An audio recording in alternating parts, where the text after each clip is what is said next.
আসসালামু আলাইকুম। আপনাদের সবার উদ্দেশ্যে আমি একটা কথা বলতে চাই। সেটা হলো, বাসার ভিতরে যদি মহিলা মানুষের কণ্ঠ বড় থাকে তাহলে ওই ফ্যামিলিতে কোনো সুখ থাকে না। একটা কথা মনে রাখবেন, আমার আম্মা, চাচি,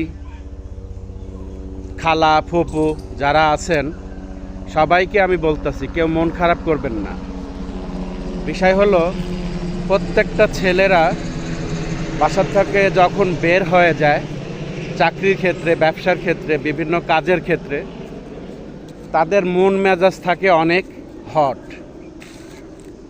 যখন বাসায় ফিরে আসে তখন যদি বাসার সবাই যদি ওনার সাথে খারাপ ব্যবহার করে তাহলে আসলে মনটা নষ্ট হয়ে যায়।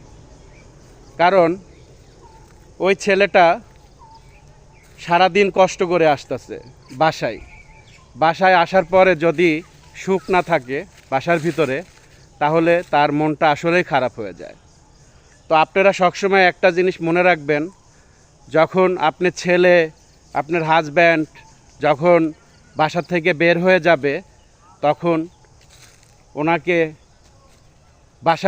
আসার পরে আপনারা ওনাকে একটু ভালো ব্যবহার করবেন এবং সময় দেবেন। কারণ ও সারাদিন অনেক টেনশনে থাকে। বাসায় আসার পরে ও চায় যে বউ বাচ্চা তার সাথে ভালো ব্যবহার করবে, ভালো আচরণ করবে, এটাই আসলে সে চায়। আর এই জিনিসটা যখন আমরা করতে পারি না তখন আমাদের সংসারে অনেক অশান্তি জন্ম হয় এবং অনেক অশান্তি থাকে।